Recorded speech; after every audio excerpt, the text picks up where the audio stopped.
Assalamualaikum warahmatullahi wabarakatuh. Izin memperkenalkan diri, nama saya Najwa Abrisda Ramdhani, NPM 23150611086. Pada video kali ini, saya akan menjelaskan tentang proyek dari kecerdasan buatan, yaitu pada nomor 1, yang mana melalui pendekatan searching, saya memilih metode Astart. Berdasarkan buku, di sini terdapat kasus yaitu untuk melakukan pencarian jalur terpendek dari kota Arad menuju Bukares.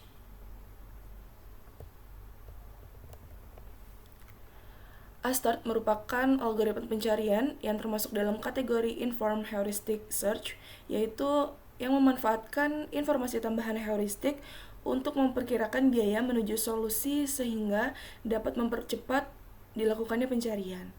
Astart ini bekerja dengan menghitung nilai evaluasi untuk setiap node dengan formula yaitu Fn yang merupakan estimasi total biaya dari titik awal ke tujuan melalui node n.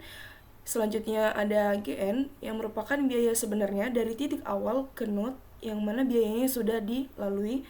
Lalu yang terakhir ada Hn yang merupakan estimasi biaya dari node n menuju ke tujuannya, yaitu ke fungsi heuristik. Pada kasus pencarian jalur terpendek dari kota Arad menuju Bukares ini, pada peta Rumania, algoritma Astart ini digunakan untuk menentukan rute terbaik atau termurah dengan memperhatikan dua aspek penting, yaitu yang pertama jarak yang sudah ditempuh atau Gn, yang kedua adalah estimasi jarak yang masih harus ditempuh ke Bukares, yaitu Hn. Yang mana dalam hal ini menggunakan jarak garis lurus yang biasa disebut dengan straight line distance sebagai heuristiknya. Jadi langsung saja di sini saya akan menjelaskan penerapan dari pencarian solusi rute terpendek dari kota Arad menuju Bukares menggunakan pemrograman bahasa Python, yang mana di sini digunakan modul Tkinter untuk membuat antarmuka grafis dan priority queue untuk mendukung algoritma Astart dalam mencari rute terpendeknya. Kemudian baris ke-6 sampai ke-11 ini merupakan koordinat kota di peta yang mewakili posisi kota dalam koordinat X, Y di kanvas, digunakan untuk menggambar titik-titik kota dan garis penghubung. Kemudian baris ke-14 sampai ke-28 ini merupakan representasi dari graf berbobot yang mana setiap node mempunyai tetangga beserta bobotnya, yaitu jarak antar kotanya. Selanjutnya, baris ke-31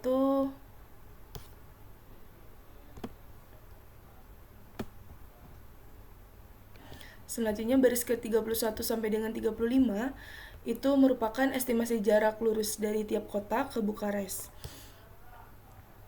Di sini contohnya dari Arad yaitu jaraknya 366, kemudian dari Zerin itu 374 dan seterusnya. Selanjutnya baris ke-38 sampai ke-42 merupakan algoritma Astart dengan Gn plus Hn, yaitu menampilkan animasi langkah demi langkah lewat draw step. Kemudian baris ke-44 sampai dengan baris ke-52 itu merupakan kode inti dari proses pencarian dalam algoritma Astart, yang mana perulangan while not frontier empty ini memastikan bahwa proses akan terus berjalan selama masih ada simpul atau kota yang belum dievaluasi dalam antrian pada prioritas frontiernya, yang mana baris current frontier gate ini akan mengambil simpul dengan nilai prioritas Fn, yang mana gabungan dari jarak yang sudah ditempuh oleh Gn dan estimasi sisa jarak ke tujuan yaitu Hn yang paling rendah. Jika simpul tersebut sudah ada dalam himpunan visit, maka dilewati agar tidak diproses dua kali. Jika belum, maka simpul tersebut ditandai sebagai sudah dikunjungi dengan visit at current.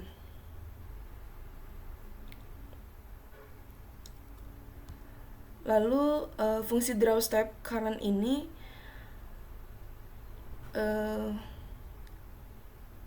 dijalankan untuk menampilkan animasi simpul yang sedang dievaluasi semua serta simpul yang telah dikunjungi sebelumnya, agar animasinya itu dapat terlihat secara bertahap, yaitu diberikan jedanya selama 0,3 detik menggunakan time slip. Jika simpul yang sedang diproses adalah simpul tujuan atau goal, maka proses pencariannya dihentikan dengan break karena solusi telah ditemukan, yang mana seluruh langkah ini mendemonstrasikan bagaimana algoritma Astart secara sistematis dan efisien untuk mengeksplorasi jarak terbaiknya menuju tujuan. Baris selanjutnya yaitu baris ke-53 sampai baris ke-67, yang mana setelah simpulnya current ditemukan, program itu akan memeriksa semua tetangganya melalui perulangan for neighbor, yang mana setiap tetangga mewakili kota yang terhubung langsung dengan simpul saat ini beserta jaraknya. Untuk setiap tetangga akan dihitung biaya total barunya melalui new cost. Lalu titik awal ke tetangga tersebut melalui current, yang mana dengan menjumlahkan cost _so_for current dengan cost. Jika tetangga tersebut belum pernah dikunjungi sebelumnya atau jika jalur baru yang ditemukan lebih murah dari sebelumnya, maka datanya akan diperbarui, yaitu menjadi cost_so_for neighbor new cost. Dan prioritas simpul tersebut dihitung sebagai Fn sama dengan Gn plus Hn melalui priority new cost heuristic get neighbor.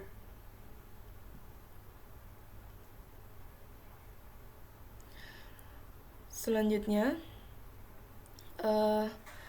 setelah selesai, path dibalik dengan path reverse agar urutan jalurnya itu menjadi dari awal ke tujuan, yang mana akhirnya fungsi ini akan mengembalikan path dan total jarak dari rute tersebut melalui cost so far go. Proses ini memastikan bahwa algoritma Astart ini tidak hanya menemukan tujuan, tapi juga memberikan rute optimal berdasarkan kombinasi biaya aktual dan estimasinya.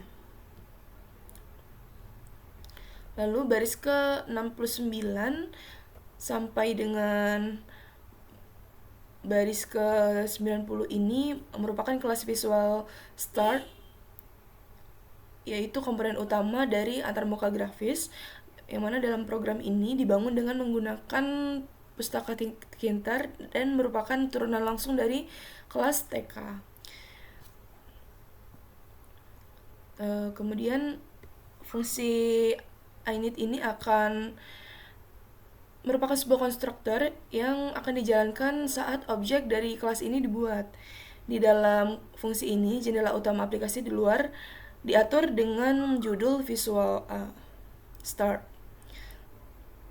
pada peta Romania, dan ukuran tampilannya yaitu 700 kali 600 pixel. Selanjutnya akan dibuat setelah frame-nya untuk menampung elemen-elemen kontrol seperti label dan drop-down menu combo box untuk memilih kota awal, yaitu melalui start CB dan juga kota tujuannya yaitu goal CB.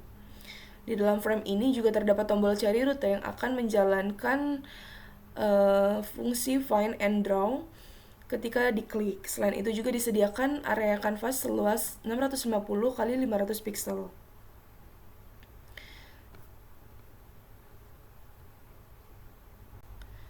Selanjutnya, baris ke-92 sampai ke 99 ini merupakan fungsi draw step current, fungsi draw map yang bertugas menggambar ulang peta semua kota dan koneksinya pada kanvas, yang mana setiap kota itu digambar dalam lingkungan kecil berwarna hitam dan diberi label bernama kota serta garis abu-abu ke semua kota tetangga berdasarkan struktur graf yang telah didefinisikan sebelumnya. Kemudian baris ke 101 sampai ke 108 ini merupakan fungsi draw step current visit yang mana digunakan saat proses animasi astartnya sedang berlangsung. Fungsi ini akan memanggil draw map untuk menggambar ulang semua elemen dasar lalu menandai kota-kota yang telah dikunjungi dengan warna oranye. Lalu kota ini sedang diproses yaitu current. Kota yang sedang diproses yaitu current akan digambar dengan lingkungan yang berwarna merah lebih besar, yaitu sehingga agar langkah demi langkah pada proses ini tuh terlihat itu. Jadi baris ke 110 sampai dengan 114 ini merupakan fungsi drawpad yang digunakan untuk menggambar jalur solusi akhir setelah tujuan ditemukan. Yang mana fungsi ini menggambar garis berwarna biru yang menghubungkan setiap simpul dalam jalur putih dari kota awal ke kota tujuan untuk memperjelas rute optimalnya yang ditemukan oleh algoritma ASTART. Selanjutnya, baris ke 116 sampai dengan 127 merupakan fungsi find and draw yang menangani proses pencarian ketika pengguna mengklik tombol cari rute. Fungsi ini akan mengambil nilai dari drop down start dan goal, lalu akan memverifikasi apakah kedua kota itu valid. Jika valid, drop map itu dipanggil untuk meriset tampilannya. Kemudian proses pencarian dijalankan menggunakan a start search with animation. Selanjutnya di sini pada nomor 2, saya akan menjelaskan tentang proyek kecerdasan buatan dengan pendekatan algoritma yaitu metode learning. Di sini saya memilih decision tree yang mana pada kasus di buku itu akan menemukan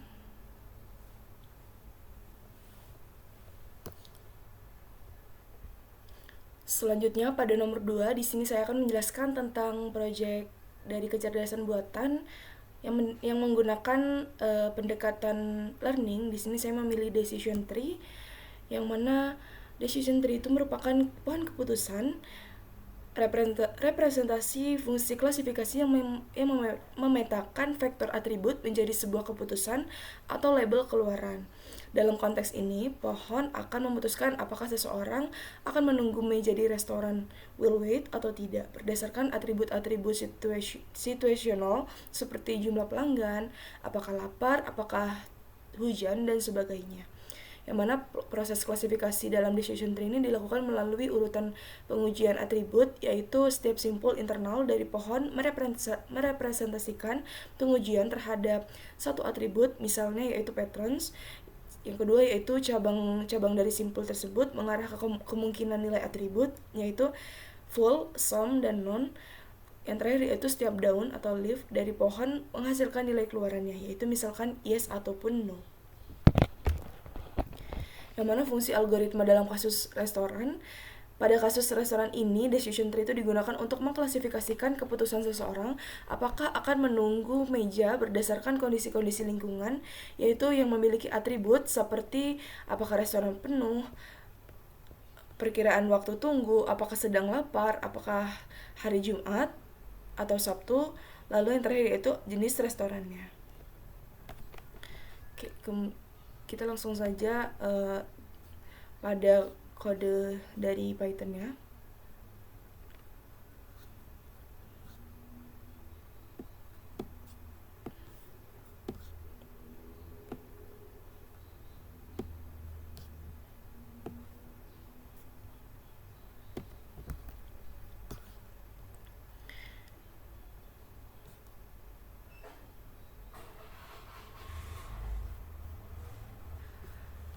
Nah, di sini pada baris ke 1, 2, dan 3 itu merupakan pustaka, yang mana Tkinter itu digunakan untuk membuat antarmuka grafis pengguna. Lalu tree dan sklearn ini menyediakan kelas decision tree classifier untuk membuat dan melatih model pohon keputusan. Lalu matplotlib dari pyplot ini digunakan untuk menampilkan visualisasi pohon dalam bentuk diagram. Kemudian pada baris ke-5 dan sampai dengan baris ke-16 ini merupakan bagian untuk membuat dictionary mapping yang digunakan untuk mengubah nilai-nilai kategorial, yaitu misalkan yes, no, tie, lalu dollar, yang mana menjadi nilai numerik karena algoritma decision tree classifier ini hanya bisa bekerja dengan angka dan bahkan string gitu. Jadi baris ke-19 sampai ke-35 merupakan dua latih atau training data yang berupa daftar atribut yang sudah dikonversi ke angka berdasarkan mapping, yang mana setiap daftar dalam X ini mempresentasikan satu situasi, misalkan ada bar penuh hari Sabtu dan lain-lain. Y merupakan label targetnya, yaitu output yang diharapkan, yang mana 1 untuk akan menunggu dan 0 itu tidak ditunggu. Model ini akan belajar dari pasangan X dan juga Y. Lalu selanjutnya baris ke-37 sampai ke-39 itu merupakan objek dari CLF dari kelas decision tree classifier dan langsung melatihnya atau memfitnya menggunakan data latih dari X dan juga Y. Setelah pelatihan ini, pohon keputusannya akan terbentuk dan juga siap digunakan untuk diprediksi. Lalu baris ke-41 sampai ke-56 itu merupakan fungsi yang dipanggil saat pengguna itu menekan tombol prediksi. Di dalam fungsi itu terdapat nilai input dari form GUI-nya yang diambil untuk menggunakan get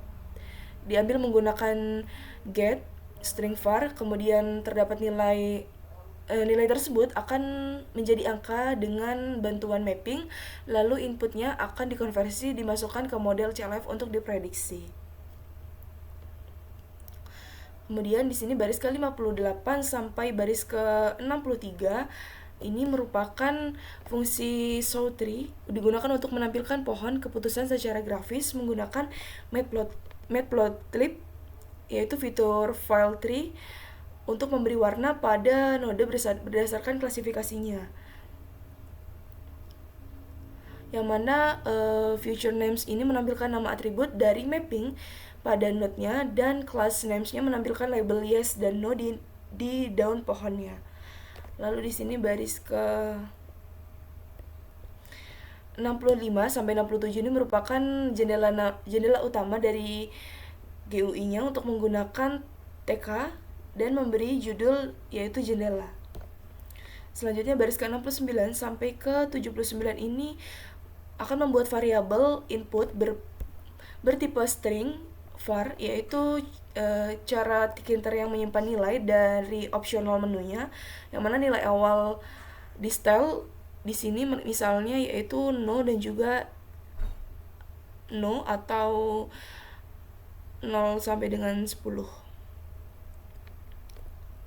Selanjutnya baris ke-81 sampai ke-92 ini merupakan list fields-nya adalah daftar pasangan antara nama atribut dan juga variabel dan daftar pilihan untuk drop down. Lalu ini akan mempermudah jalannya pembuatan dari form input secara dinamis.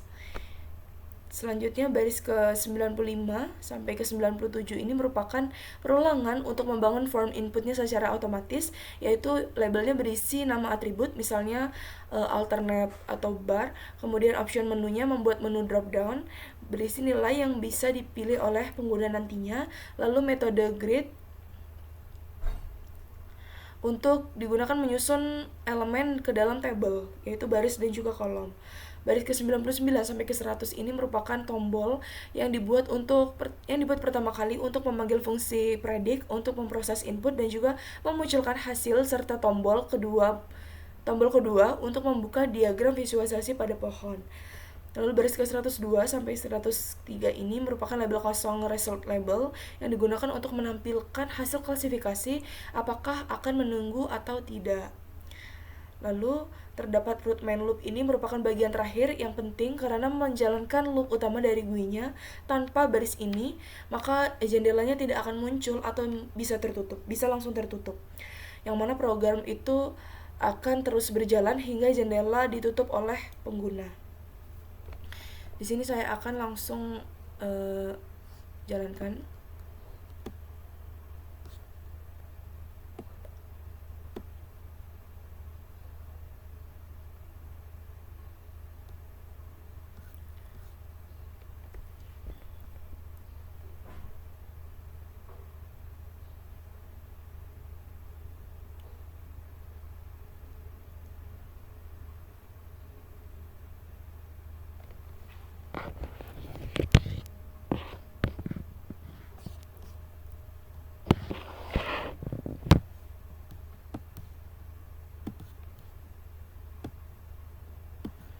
Oke, bisa dilihat di sini terdapat klasifikasi menu restoran, yaitu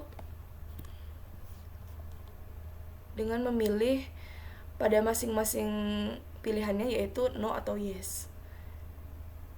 Sini saya isikan.